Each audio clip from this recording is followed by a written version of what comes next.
What is going on YouTube? This is Asteroid. So this would be part 9 of the Tomb Raider playthrough. So in this particular episode, we're going to finish up the tutorial before heading on to the further episodes where we get past stage 2. So the particular thing about it is some leftover footage from before as far as those pitches going to happen. It's an interesting concept to kind of play through this tutorial because this actually wasn't boring or pitches like that. I mean, it's a little bit like when you think of it, you would probably think, most folks probably think without the music and things like that, that it's just relatively monotonous or tedious, something like that. But I kind of look within the fare behind it. It is some good stuff to be able to get here, just because I realize that this sort of stuff is like a relative cakewalk to the stuff that's going to be in later games. I do think there's going to be some jumping around as far as those pitches going to happen. And it's probably going to piss me off, especially if there's not a save point, because you look after, I don't suppose after every point that you jump around in this game that there's going to be a save point, unless you're playing with like a computer or something where you can use a save state or something like that. It's just kind of the fair that there's just going to be some mess ups where there's going to be multiple jumps that are going to have to be repeated. And of course, in a game like this, where you don't get the save points and just wondering about how it's going to happen, that may be really annoying.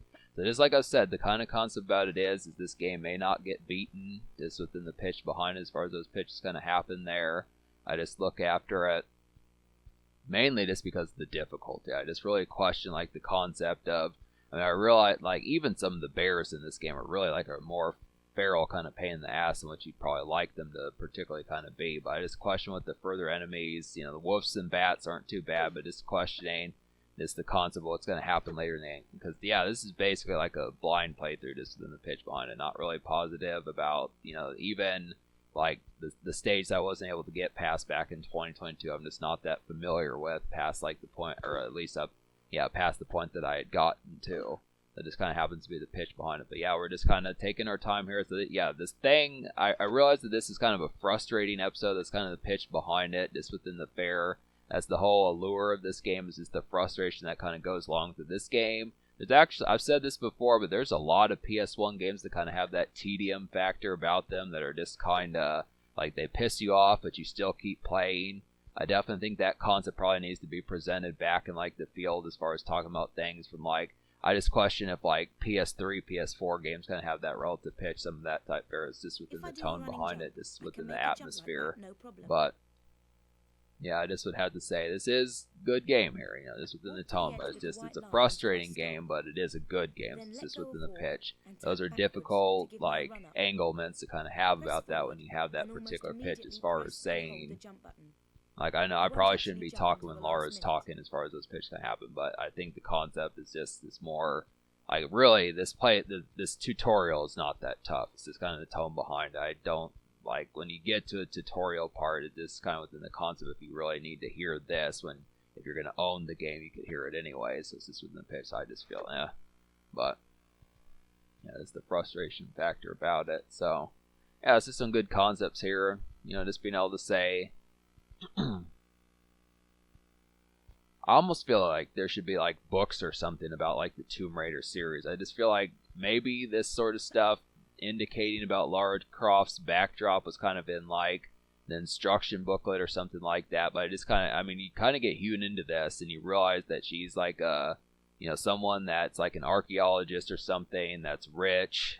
Clearly she's rich, just having like this umpteen kind of room mansion as far as those pitches kind of happen with it, but just being able to say and stuff that exactly as before, she's particularly that's just like even I remember the Tomb Raider movie. I realize that's like there was a Tomb Raider movie with Angelina Jolie in it, and that kind of tried to depict some of that type of stuff, but the reality of that particular movie is just the fact that there weren't characters. There's just some video games sometimes that just don't have many characters in them apart from the lead, and I think that's kind of why like games like Zelda just have never had anything. They've done Mario a number of times, some of that type stuff, but I realize that I think there actually is a Zelda movie coming to some of that type of conduct. They're kind of getting towards doing that stuff now, but I just really question how that would turn out when Link doesn't have any friends. To some of those types of pitches, just being able to say that it's just kind of within the context that you just look after it.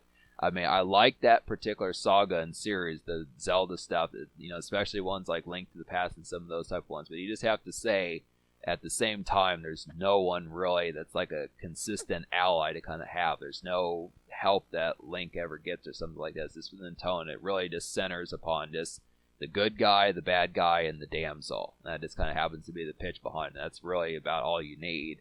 I mean, when you think of a game like Donkey Kong, which had the three characters, Donkey Kong, Mario, and the damsel in that particular game was just kind of the concept, but there just has to be more to it. As question, it's kind of a fair aspect, but I don't remember the Tomb Raider movie. I really don't. I mean, that came out so long ago. They did that one. They did Final Fantasy way back in the day. For folks who may not know about that, there's like a Final Fantasy Spirits Within. That was a pretty bomb type movie, but nowadays I think it might have like a cult type following, probably something like that. I'd have to say some of those type of ones. I mean, I don't know how they did it. I don't know how they managed to make a Final Fantasy movie. I mean, yeah, there's Advent Children, which is definitely pretty dope, but somehow they managed to do some of those type of ones. Advent Children, there's people who kind of feel like that's here and there, but that was clever just the way that they did that, kind of some extra. I like the fact that they just kind of had some extra sagas about Cloud and some of those types of people,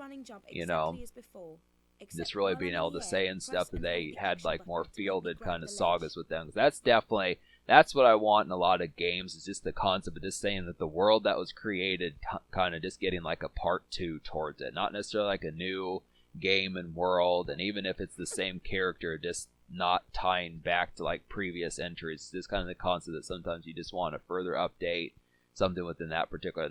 Final Fantasies are, they have that notoriety for once the game ends, you don't see any of those characters anymore. But this is kind of within the pitch. That's just kind of the thing about it. But yeah, I've already forgotten these controls to this game. I'm just going to go ahead and say this is kind of the pitch behind it. I just look after it like I'm going to forget, and I'm going to have to play through this tutorial again when I get to stage 2, because I'm just going to have the reality as far as me saying and stuff. There's just kind of the affluence behind that I'm just not going to know in terms of like what to do. I mean, it's not like I'm not going to know in terms of what to do, but it's the concept of having the controls mapped out to grab the edge, because that's the concept. I mean, you do have to hold buttons here, and you have to know particularly what to do. Because in later stages, like I said, you will be going back to the save point or something like that, and it won't be just 1 or 2 jumps. It could be like 4 or 5 that you have to do again. I just question how the frustration is going to fare within those particular pitches of the game. But I mean, I think this game is worth it, but this is kind of the fair. It's just, it's like, sometimes video games, you look after it, and it kind of has the concept as if you're not really playing any other games. So I think even if I was playing like 3 or 4 games at once, I would probably forget how to play this game. So it's just, you would have to, I mean, the game kind of assumes that you're going to refer back to the tutorial, and it's basically on the main screen. So it's just kind of the concept. It's not like, well, yeah, I mean, it is on most games, but that's just kind of the fair about it. It's just saying I'm not going to showcase myself doing the tutorial every single time, but I'm probably going to be playing through the tutorial a lot off screen, I'd have to say. It's because the concept, I'm just, like, if I'm only playing this game once a month or once every 45 days, it's just kind of within the concept that I'm going to clearly forget how to play this game, especially when there's jumps or boss characters. Which, surprisingly, there wasn't any combat. I'm surprised with Lara Croft she didn't have like some simulation type mode where you'd have to shoot things or something. But it is focused mainly on the jumps. I'm surprised that there wasn't any combat in this to say how to do that particular stuff. But yeah, you'll get the concept of it. So then the fair. But yeah, this is kind of the context. And Lara Croft can drown. It's not like certain games where you just, yeah. That's the concept. So basically, that's the reality behind it. So we'll get to stage 2, and we'll attempt to beat that part that I wasn't able to next time. As far as those pitches can happen, we'll see what's up with it. Subscribe for more fun.